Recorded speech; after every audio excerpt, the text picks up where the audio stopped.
This is from Rachel Graff of farmflavor.com. Farm Flavor is a good name for a website. Rachel writes, 10 wacky foods you'll only find at the fair. So we're trying to get a feel for it being National Cotton Candy Day. Has anyone out there ever been like, hey, it's a Tuesday, I feel like some cotton candy? So if that's the case, more power to you. But these are some foods that you can only find at the fair, according to Rachel. And I read the very first one, I was like, I already can't believe this list. But then I reread it, and this is what it says. Chicken in the waffle. So you have heard of chicken and waffles, which is exactly how the first sentence writes. But have you ever tried chicken in the waffle? It comes from Minnesota State Fair. It's actually a waffle cone and then has fried chicken inside the waffle cone and top the whole thing with a little bit of country gravy. That sounds pretty good. Now, I prefer chicken and waffles with syrup instead of gravy, but I tend to go more on the sweet side of things and savory. I can imagine people who like chicken and waffles and want the gravy instead. Completely understandable. Sure. Speaking of cotton candy, this is at the State Fair in Texas, 2018. They had a cotton candy taco, which actually sounds really good. The taco shell was also a waffle cone filled with cotton candy and chocolate and topped with sweet marshmallow glaze. I mean, that would take care of the stickiness, so I'm on board. Well, it is a hard taco shell. We all know how those work. Like, oh, this is going to be so good. Crunch. Just disintegrates in front of you. Are you soft shell or hard shell? I'm usually soft shell for that reason. You're so soft. I don't like shell. to be messy, and the hard shell tends to be messy. Yeah, messy foods are tough for me too. Number 3, fried butter. So this is a staple of fair foods, right? Fried anything, right? You fry things up. It's kind of a big deal.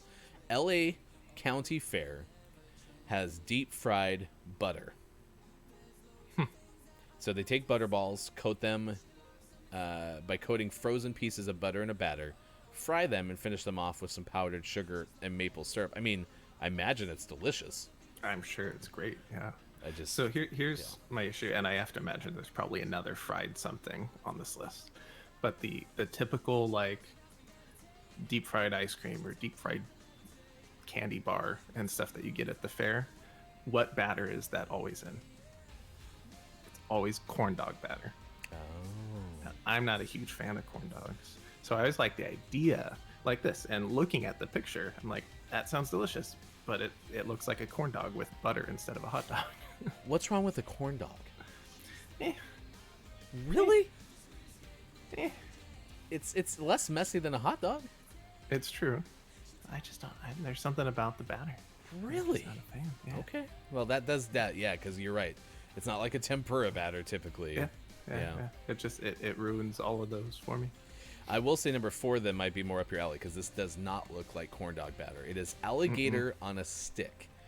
It's from the Illinois State Fair, and fairgoers say this quote-unquote Cajun-inspired snack tastes a lot like pork, but with the texture of veal, and it is a fried alligator skewer.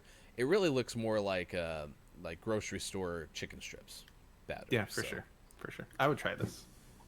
This one might be back to corn dog batter. Fried Snickers. Yep.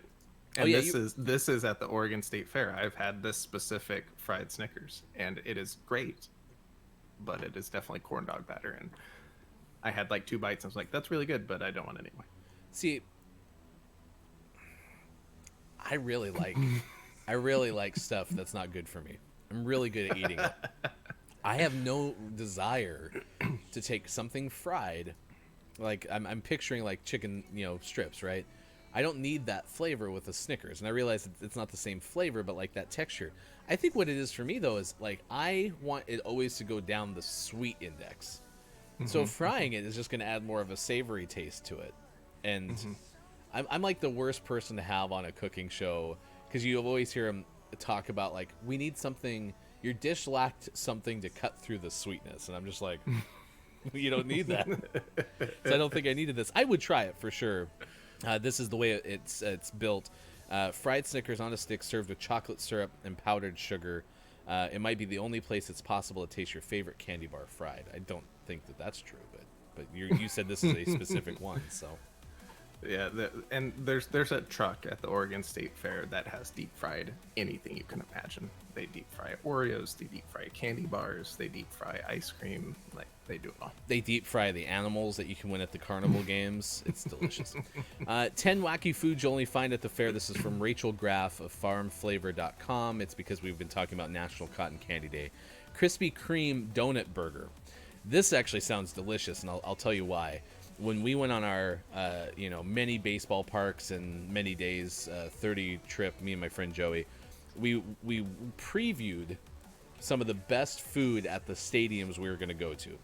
And one of our highlights was chicken and donut at, I think, the Phillies game at Citizens Bank Park. Krispy Kreme donut burger, you take a burger, but instead of the buns, you have 2 Krispy Kreme donuts. That actually sounds amazing. I think the chicken would still be better because that kind of lives in the land of chicken and waffles. But Right. not bad. Not bad. You know, based on that description and this picture, I would rather one donut cut in half. Yes. That looks like a lot of donut with a little bit of burger in between. Yeah, and we're going to share this list in the chat at the end of the segment, and then you can take a look at these. But you're right. That is a lot of Krispy Kreme donut to burger ratio. So I think the tomato is the next biggest thing inside that. So that shows you how thin their burger patty is. Bacon mac and cheese empanadas. That sounds amazing. I feel like we should make these at home. This sounds great. Tulsa State Fair. Bacon mac and cheese prepared with bacon and stuffed inside empanada dough. Perfect on-the-go snack to satisfy your appetite. Yeah, I'm on board for that one for sure. Yeah, it even looks like kind of modest from fair food standards too. Like, it's not gigantic. It's not like as much mac and cheese as they can stuff inside it. Yeah. No, it's tasteful. I could see this arguably being the best one on the list. Back to the Minnesota State Fair were 2 deep-fried dilly dog. Dill pickle between the meat and deep-fried and battered. I mean, actually, yeah, I could see it. Like, dill being added to a hot dog, that could be really good. Number 9, deep-fried Oreos. This is Iowa State Fair in Des Moines. Deep-fried Oreo. Basically so here's what it is, okay? You take an Oreo, throw it in the fryer. Deep-fried Oreo. There you Done. go. Again, this goes with the Snickers bar. I'm not necessarily on board. Ooh. Number 10, fried jelly beans. Pass. New England's Great State Fair, the sweet, gooey snack features jelly beans rolled inside funnel cake batter, fried until crisp and golden brown, and topped with a dusting of powdered sugar. I don't know about that. No, the clear winner is the bacon mac and cheese empanadas. I kind of want to try making those. I mean, what are you doing today? Making those. Get to it, man.